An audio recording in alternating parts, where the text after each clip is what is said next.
today I'll be talking about drug reactions. तो friends, सबसे पहले जानते हैं ड्रग रिएक्शन क्या होता है, किस टाइप के ड्रग रिएक्शंस होते हैं।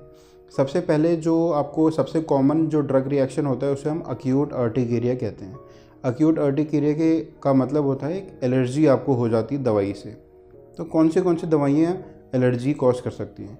तो देखिए फ्रेंड्स, इसका लिस्ट बहुत लंबा होता है कि कौन सी दवाइयाँ आपको एलर्जी कॉज कर सकती है, बट कॉमनली मैं आपको दवाइयाँ बता देता हूँ जिससे एलर्जी होती है। आपके एंटी एपिलेप्टिक ड्रग्स जितने भी हो गए, कार्बामेज़ेपिन, फेनेटोइन, फिनोबार्बिटोन, वो सब आपको एलर्जी कॉज कर सकते हैं।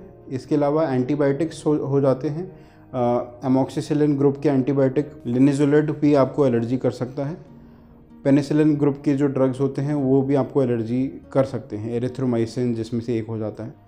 पेन किलर्स में आ जाते हैं, तो पेन किलर्स में आपको डिक्लोफेनाक, एसक्लोफेनाक, ये भी आपको एलर्जी कॉज कर सकते हैं। और आपके टॉपिकल पेन किलर्स होते हैं उससे भी आपको एलर्जी हो सकती है।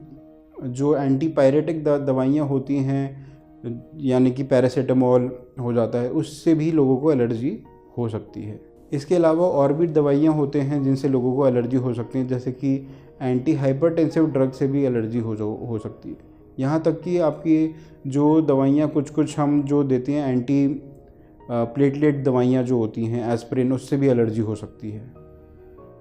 कैफ़ीन के जो प्रोडक्ट्स हैं उससे भी आपको एलर्जी हो सकती है। इसके अलावा देखिए एक और टर्मिनोलॉजी होती है जिसे हम कहते हैं FDE, फिक्स्ड ड्रग इरप्शन।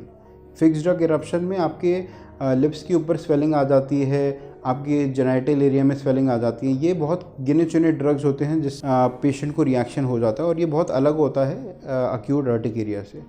तो जो ड्रग्स हमारी फ्लोरोक्विनोलोन ग्रुप के अंडर आते हैं, जैसे कि सिप्रोफ्लॉक्सासिन, नॉरफ्लॉक्सासिन, ओफ्लॉक्सासिन, ये सारी दवाइयाँ कॉमनली कॉज करती हैं FDE, फिक्स्ड ड्रग इरप्शन। इसके लक्षण होते हैं कि आपकी दवाई आपने खाई और कुछ घंटों के बाद में लिप्स में आपकी सूजन आ गई, लिप्स फटने लग गए हैं। इसके अलावा हमारे पास और भी ऐसे डिजीज़ होते हैं, जैसे कि SJS जिसे हम बोला जाता है स्टीवन जॉनसन सिंड्रोम, TEN कहते हैं, टॉक्सिक एपिडर्मोनेक्रोलाइसिस। तो ये भी कॉमनली एंटी एपिलेप्टिक ड्रग्स के साथ देखा जाता है, और भी कुछ ड्रग्स के साथ हमें देखने को मिलते हैं। इसमें से SJS और TEN जो है वो कभी कभी जानलेवा भी हो सकते हैं अगर ये और ज़्यादा बढ़ जाते हैं। Patient can go into shock. तो ये कॉमनली दवाइयाँ हैं जिससे आपको एलर्जी होती है। तो आपको अगर ऐसे कोई भी सिम्टम्स होते हैं जिसमें आपको स्किन रैशेस स्टार्ट हो जाते हैं, होंठ फटने लग जाते हैं, या आपको जलन महसूस होती है कुछ घंटों के बाद में, दवाई खाने के बाद में, तो आप अपने फिजिशियन से मिलिए और उनसे या आप ये भी क्लैरिफाई कर दीजिए कि आपको कोई एलर्जी की प्रॉब्लम, आपको एलर्जी होती है इनसे या नहीं होती है।